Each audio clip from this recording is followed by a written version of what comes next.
शुभम श्याम, ठीक है, तो उनकी कविता है। और ये कविता एक पक्षी के आधार पर उन्होंने लिखी है कि भाई पक्षी जब पेड़ पर किस तरीके से तूफान आता है, वह वापस गिरता है, किस तरीके से वापस उठता है उड़ता है, तो उसी तरीके से एक मानव स्वभाव के तहत कैसे जो मुश्किलें आती है और फिर वो उससे कैसे उठता है, उसको लेकर है कि पर में परवाज की शक्ति है, मन में आगाज की शक्ति है। पर मतलब कि पंख,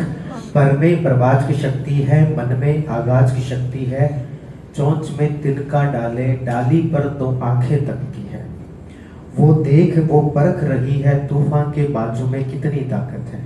वो परख रही है तूफान के बाजू में कितनी ताकत है, वो देख रही है आसमान में ना मात्र की राहत है,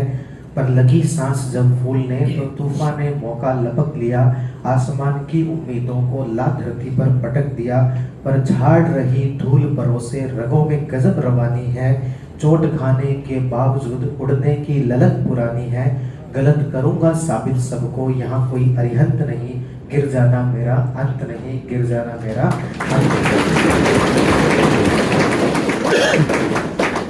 रखो घोषणा अपनी अपनी अपने अपने कंठों में, रखो घोषणा अपनी अपनी अपने अपने कंठों में, गलत करूंगा साबित सबको यहाँ कोई अरिहंत नहीं। आगे है इसका अगला पैराग्राफ है कि मुखड़े पर धूल लगी,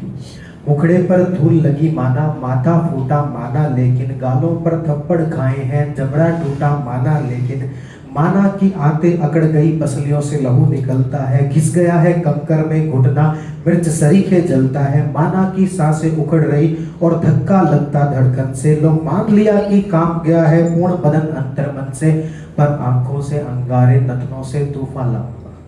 पर आंखों से अंगारे नथनों से तूफान लाऊंगा, मैं गिर गिर कर भी धरती पर फिर खड़ा हो जाऊंगा, मुट्ठी में भींच लिया तारा तुम नगर में ढोल पिटा दो जी, मुट्ठी में भींच लिया तारा तुम नगर में ढोल पिटा दो जी, अंधेरे हो लाख घने पर अंधेरे अनंत नहीं, गिर जाना मेरा अंत नहीं, गिर जाना मेरा। तो बहुत अच्छी कविता है जिसे बीच बीच में आप सुनते रहें। यदि रिजल्ट आपके अकॉर्डिंग नहीं आ रहे हैं तब भी ये चीजें जो हमें क्या करती है, मोटिवेट करती है। ठीक है, चलिए अगले टॉपिक की तरफ